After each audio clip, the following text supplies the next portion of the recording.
Ji Seok-jin, Yoo Jae-suk, Kim Jong-kook, Ha Dong-hoon, Song Ji-hyo, Jeon So-min, Yang Se-chan.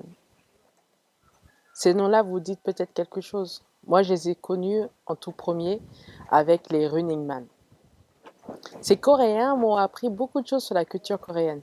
Et en les voyant chaque semaine, tous les dimanches, j'ai appris différentes choses. Mais je vais vous expliquer dans la suite de la vidéo.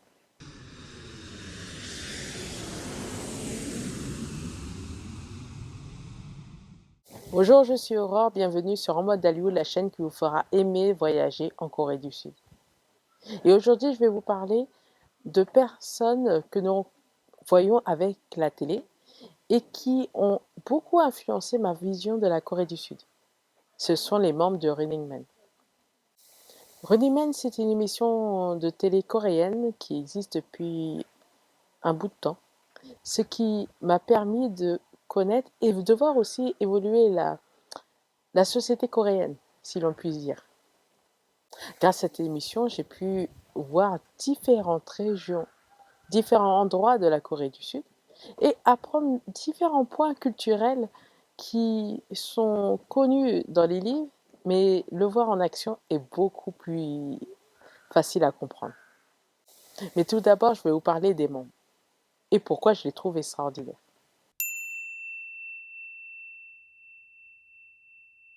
Alors, je vais parler d'abord des comédiens. Les membres qui sont plus connus pour être des comédiens en Corée du Sud.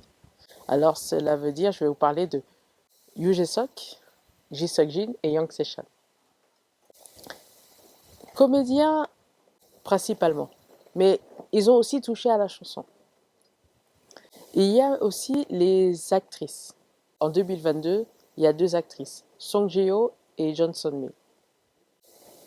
Et il y a aussi les chanteurs, Kim Jong-kook et Ha Dong-hoon dit AA.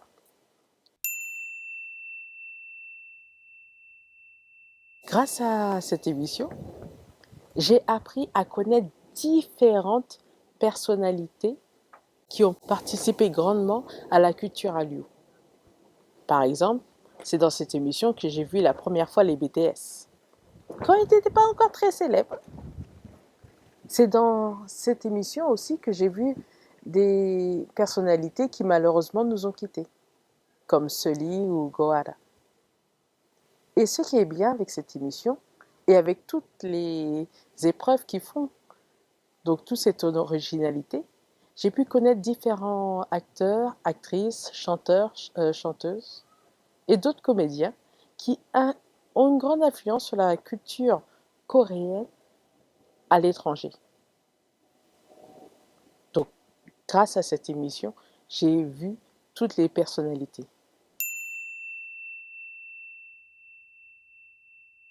Mais ce que j'ai apprécié le plus dans Running Man, ce sont les membres. Ils ont évolué avec le temps.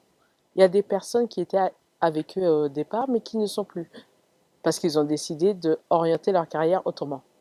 Il y a par exemple Lee Kwang-soo, Song Joong-ki, Kang Gari. Et il y en a d'autres aussi qui sont passés de façon temporaire.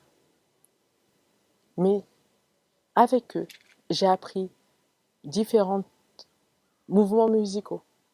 Par exemple, que le reggae existe en Corée, qu'il y a le rap, qui est assez connu, qu'il y a la pop et la K-pop, et les différents groupes musicaux qui sont connus ou qui sont d'une génération précédente.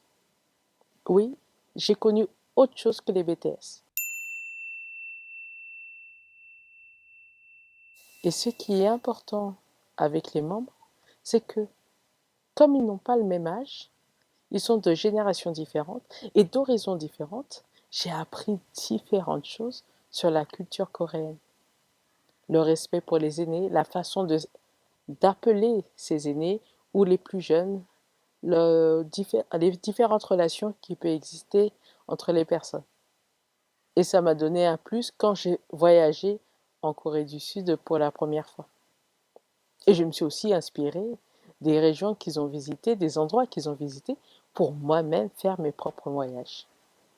J'ai beaucoup appris. Et c'est pour ça que je tenais à parler d'eux, parce que je pense qu'ils font une grande influence, que ce soit pour les Coréens ou pour la culture coréenne à l'étranger. Donc j'espère que si vous avez l'occasion, vous aussi, vous pourrez regarder ces émissions. Si elles sont sous-titrées pour vous, ce sera encore mieux. Comme ça, vous pourrez apprécier tous ces éléments culturels. Sur ce, je vous dis à dans la prochaine vidéo. Bye!